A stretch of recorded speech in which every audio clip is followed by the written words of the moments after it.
আজ আমরা যে সংকটের মুখোমুখি, আজ আমরা যে আশঙ্কায় প্রত্যেকটা মানুষ করছি যে আমাদের ঐক্যে ফাটল হয়ে যাচ্ছে কিনা, আমরা বিচ্ছিন্ন হয়ে যাচ্ছে কিনা, আমরা দুর্বল হয়ে যাচ্ছি কিনা, কোরআন সে কথা 1450 বছর আগে বলে গেছে। কি করলে আমরা দুর্বল হয়ে যাব, কি করলে আমরা শক্তিশালী থাকব, শুধু প্রয়োজন সেটার উপরে আমল করা।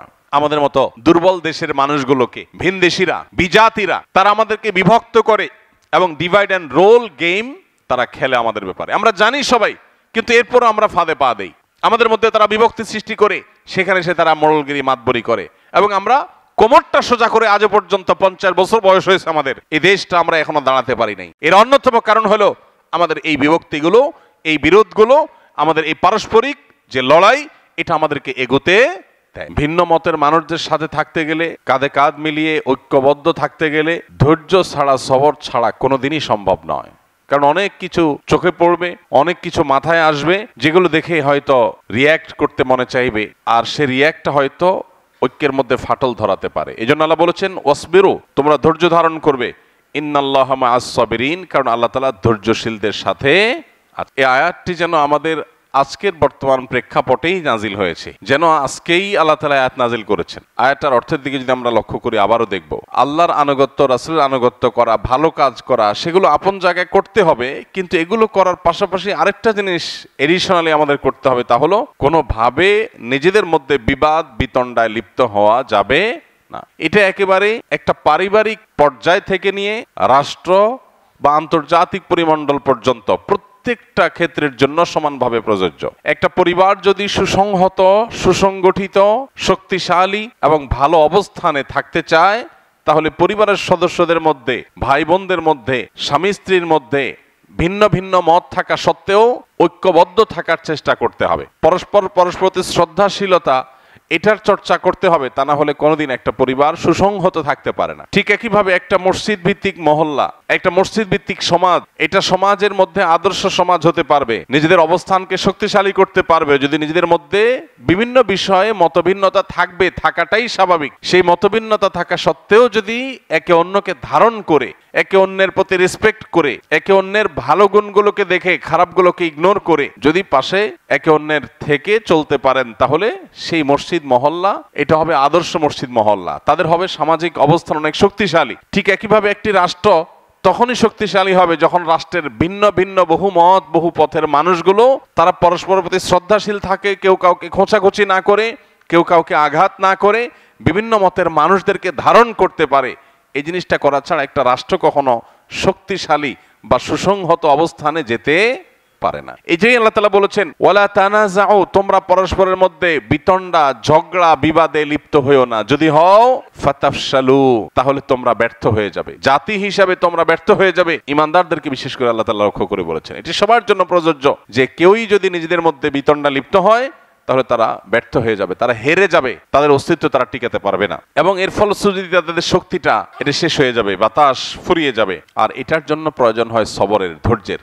আল্লাহ তাআলা আমাদেরকে ধৈর্য ধারণ করার তৌফিক দান করুন। ভাইরা আমার, আমরা অনেক ফরজের কথা শুনি, এই ফরজের কথা হয়তো অনেকেই শুনি নাই। সেটা হলো মুসলমানরা পরস্পরের প্রতি সহানুভূতিশীল থাকা এবং মুসলমানদের মধ্যে কোনো প্রকার বিচ্ছিন্নতা, বিভক্তি, গ্রুপ এগুলো সৃষ্টি না করে ঐক্যবদ্ধ থাকার চেষ্টা করা, এটা কিন্তু কোরআনের নির্দেশ এবং ফরজ। আর মুসলমানদের মধ্যে কোনো বিভক্তি সৃষ্টি করা এবং কোনো প্রকার বিচ্ছিন্নতা সৃষ্টি করা, গ্রুপ সৃষ্টি করা, এটা পরিষ্কারভাবে নিষিদ্ধ এবং হারাম। এই ফরজের সাথে আমরা হয়তো অনেকে পরিচিত না, যে ফরজের ব্যাপারে কোরআন বারবার আমাদেরকে স্মরণ করিয়ে দিয়েছে। নবী সাল্লাল্লাহু আলাইহি ওয়াসাল্লাম বারবার আমাদেরকে বলেছে। নবী সাল্লাল্লাহু আলাইহি ওয়াসাল্লাম বলেছেন, ইয়া আইয়ুহান নাস, হে লোক সকল, আলাইকুম বিল জামাআহ, তোমরা সবাই জামাতবদ্ধ, ঐক্যবদ্ধ থাকবে, ওয়া ইয়াকুম ওয়াল ফুরকাহ, আর তোমরা বিচ্ছিন্ন হবে না। এখানে জামাতবদ্ধ হওয়ার মানে কোন একটা দল বা কোন একটা গ্রুপ এটার সাথে সম্পৃক্ত হওয়াটা এ আয়াতে, এ হাদিসে উদ্দেশ্য না, বরং এ হাদিসে উদ্দেশ্য হলো মুসলমানদের যে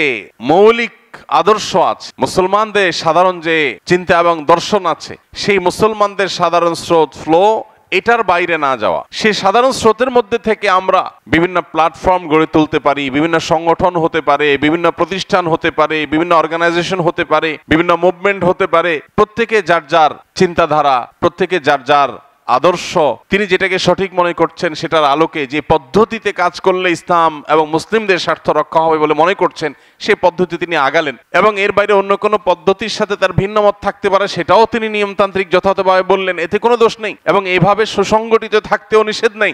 কিন্তু এই হাদিসে যে আমাদেরকে বলা হয়েছে যে তোমরা সবাই মিলেমিশে ঐক্যবদ্ধ থাকবে, সে ঐক্যবদ্ধ থাকা বলতে মুসলিমদের বৃহত্তর যে ঐক্য সেটার কথা বলা হচ্ছে। অতএব এই বিষয়টা আজ আমাদেরকে বিশেষভাবে নজর দিতে হবে, গুরুত্ব আরোপ করতে হবে। ভাইরা আমার, নোমান ইবনে বাশির রাদিয়াল্লাহু তাআলা আনহু একটা হাদিস রয়েছে, তিনি বলেছেন আল জামাআতু, নবী সাল্লাল্লাহু আলাইহি সাল্লাম বলেছেন আল জামাআতু রাহমাহ ওয়াল ফুরকাতু আযাব। যে কোনো জাতি, আমরা আবারও বলছি, যদি এটি ইসলাম এবং মুসলমানদের বৃহত্তর জামাতকে, বৃহত্তর মুসলমানদের পুরো শক্তিকে বোঝানো হয়েছে, কিন্তু এটার ইমপ্লিমেন্টেশন যেই লেভেলে, যেই লেয়ারে, যেই পর্যায়ে হবে সেখানে সুফল পাওয়া যাবে। একটা পরিবার যদি এটার উপর আমল করে, যেটা বলছিলাম একটু আগে, তাহলে পরিবার তার সুফল পাবে। ভাইদের মধ্যে বিভিন্ন বিষয় মত পার্থক্য থাকতে পারে, কিন্তু তারা বৃহত্তর স্বার্থে ঐক্যবদ্ধ, কাঁধে কাঁধ মিলিয়ে কাজ করে, এই ফ্যামিলিকে কেউ দুর্বল করতে পারবে না। সমাজে তারা মাথা উঁচু করে দাঁড়াতে পারবে। একটা সমাজ, একটা এলাকা, একটা মহল্লা, সেখানে বিভিন্ন মতের মানুষ আছে, সবাই যার যার মতের চর্চা করে, সবই ঠিক আছে,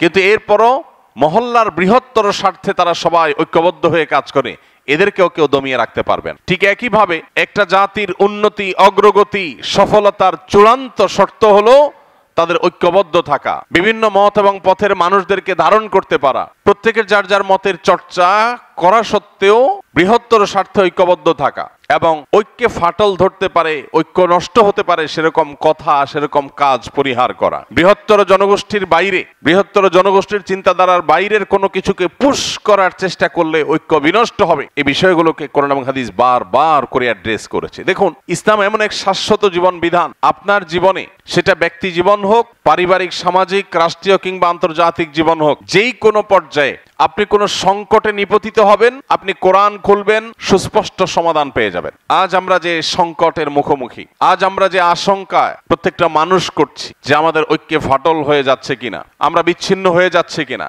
আমরা দুর্বল হয়ে যাচ্ছি কিনা, কোরআন সে কথা 1450 বছর আগে বলে গেছে। কি করলে আমরা দুর্বল হয়ে যাব, কি করলে আমরা শক্তিশালী থাকবো, শুধু প্রয়োজন সেটার উপরে আমল করা।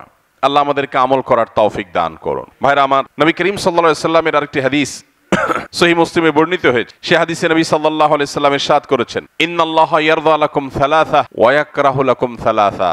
আল্লাহ রাব্বুল আলামিন তোমাদের তিনটা কাজকে পছন্দ করেন আর তিনটা কাজকে অপছন্দ করেন। কোন তিনটা কাজ আল্লাহ পছন্দ করেন? ফায়ারদা লাকুম, আল্লাহ চান, পছন্দ করেন, আনতা আবুদুহু ওয়ালা তুশরিকু বিহি শাইআ, আল্লাহর ইবাদত করবে, আল্লাহর সঙ্গে কাউকে শরীক করবে না, পার্টনার সাব্যস্ত করবে না, শিরক করবে না।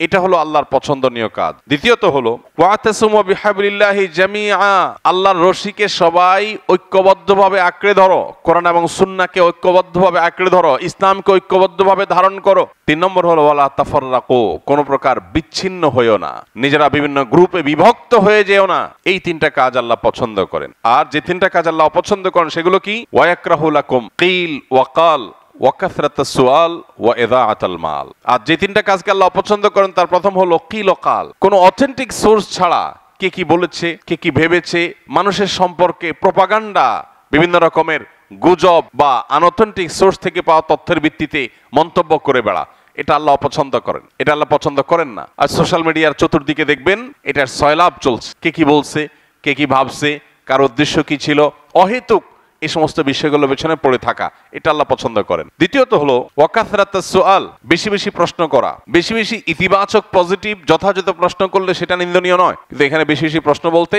অহেতুক, অবান্তর, অপ্রাসঙ্গিক, অজাগায় এবং নিয়ম বহির্ভূত প্রশ্ন করা, অসৎ উদ্দেশ্যে প্রশ্ন করা, এটাকে আল্লাহ পছন্দ করেন। আর তৃতীয়ত হলো ইযাআতাল মাল, সম্পদ নষ্ট করা, সম্পদ অপচয় করা, সম্পদ নষ্ট করা, সম্পদ হানি করা, ভাঙচুর করা, অহেতুক সম্পদের ক্ষতি করা, এটা আল্লাহ তাআলা অপছন্দ করেন। তাহলে এই হাদিস থেকে আমরা বুঝলাম আল্লাহর পছন্দনীয় কাজের তালিকায় দুটি বিষয় বিশেষভাবে রয়েছে। এক হলো ঐক্যবদ্ধ থাকা, আর দ্বিতীয়ত হলো বিচ্ছিন্ন না হওয়া। যারা বিচ্ছিন্ন হয় না, এই মানুষগুলোকে আল্লাহ তাআলা পছন্দ করেন। ভাইরা আমার, বিভিন্ন মত, বিশেষ করে ভিন্ন মতের মানুষের সাথে চলতে পারা, এটা বিরাট বড় একটা যোগ্যতার ব্যাপার, এটা সবাই পারে না।